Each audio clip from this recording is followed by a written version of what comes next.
Okay, welcome to the OneLife podcast by Betico. We have our 4 directors back again. So let's hit it hard. First topic is work-life balance. We have some conflicting thoughts, no doubt. Is it something that still should be called work-life balance? Yeah, I think so. Yeah, for me, it always comes back to our purpose at Betico, and that's helping Kiwi build better businesses and better lives. So the work-life balance is not only for our employees, but it's for our clients and our customers as well. What do you think? Yeah, it has always been a big key in New Zealand, right? Our Kiwi culture. Don't work too hard, work just enough to have a good life, go to the beach after work. Whereas you compare to big cities like Asia, it's always work, work, work, work. That's the sort of culture they have, and you only finish work when the boss leaves. But it has changed over time. I mean, nowadays you're seeing big firms, even like the big 4 accounting firms, putting more pressure on work-life balance and making sure there's enough staff retention to keep profits going. What does it even mean though? I was just thinking the same thing. Like, it fucking rained the other day and everyone went home.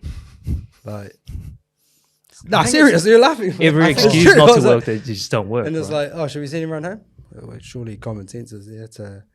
I think if your house is flooding, go home. But it's got murky because of COVID. Exactly. Everyone thought, okay, working from home has somehow become like work-life balance, but it's not. But it's not. It never was to start like that. Work-life balance actually meant, did your work life take over your life? Yes. Or did your life fuck your work life? Yeah. Yeah, and I think it was important back in the day because you'd have, like in overseas, you work, therefore you need to find some balance. But like employers are now just creating balance. So actually, what is the point of the term? Balance. That is It's your just job. balance. Yeah, you're right. Well, no, this is just your job. We'll give you the balance part of your package. Yeah. You don't need to label it. Totally. In my opinion, because Totally. you got people going 4-day weeks, and which is great. Like productivity obviously goes up if you do a 4-day week. Yes. So the statistics say. Yeah, I don't know. I don't understand work-life balance anymore. It doesn't make sense to me. I think it's antiquated.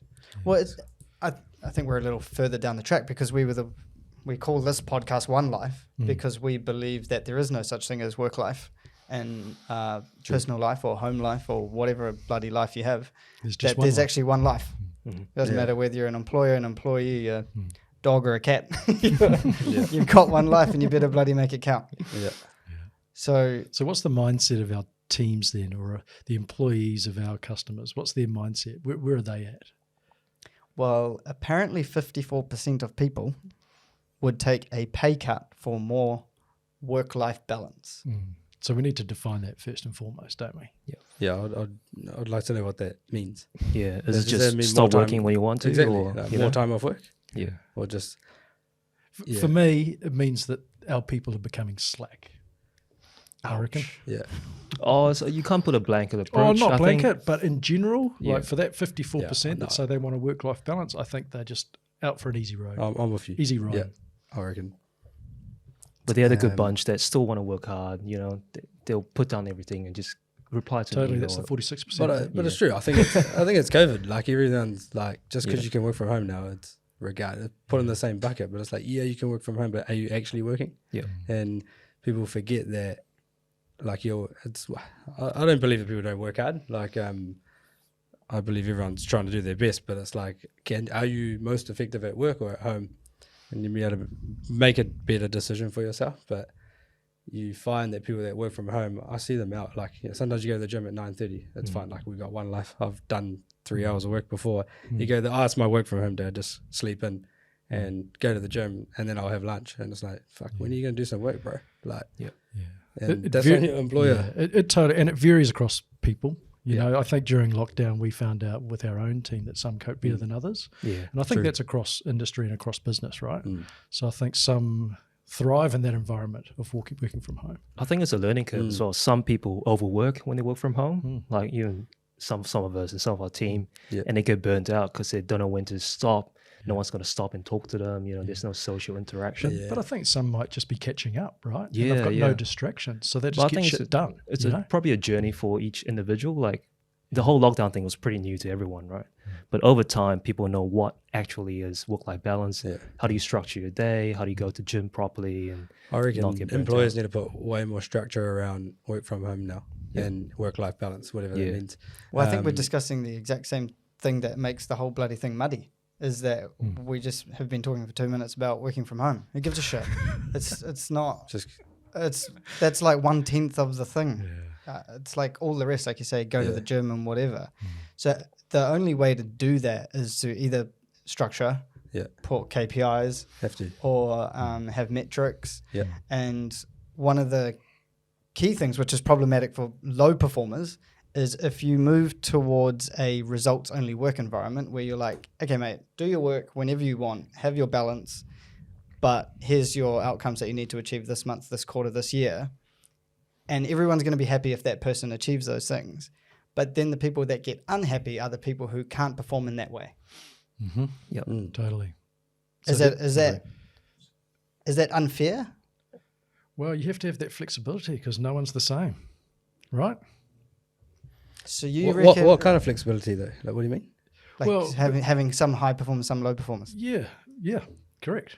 And some results driven and some are driven by the time that they're at their computer or at their desk. Mm. Structure, maybe. I reckon definitely, not even maybe. Yeah. Have to. Yeah. But Like, is yeah, it like- one size fits all though? Well, I used to. Like, that's why they work-life balance. But it used to, everyone just used to go to work, start at 8, leave at 5. Now it's do whatever, whenever you want. Yeah. And if your employer's got enough to measure, they'll measure. Otherwise, they'll wear the cost of the additional wage costs and the low productivity and not even worry about the extra margin. Or they'll just put their prices up and fucking send it to the customer. Like, so the customer just ends up paying more. Yeah, totally. Okay, so we often talk about some of the learnings we've been doing is about how two parties need to communicate. And often the employees are waiting for employers to have the conversation with them, right? Like we see it with our team, we see it with all sorts of customers. And one of the learnings is maybe it should be a message to everybody that go, okay, you go 50, and let's have a discussion in the middle, not meet in the middle and agree, but it's up to both of us to actually come and forcibly have the conversation to be like, what the fuck are we going to do about this thing called work-life balance that we may or may not believe in? And what does that mean for you and do you want it? Because if 54% of people will take a pay cut to do it, and let's say we're going through crap time in the next 12 months or 24 months, and people are looking for cost savings, isn't that the solution? Yeah, but then they'll be, what is it? Let's say they work 4 days, it's 20% down on their wages. So if you're a 6-figure salary, you make 80K. But what if we were in a results-only work environment where it's like maybe it's work, we're not even using 4 days a week, whatever it is. You just Maybe have this to achieve and you get paid that much. Maybe that person works 20% faster Yeah. than everyone else. Yeah, Does that matter? Yeah. Well, I How suppose, productive or efficient are you? Yeah. Yeah. Does that boil down to the individual and how clever they are? Maybe. Or not What if they're clever? using AI and then do it in half the amount of time? Finish that work. It should be way faster Works- than half. If it's half, you're too slow. Work smarter, not harder, right?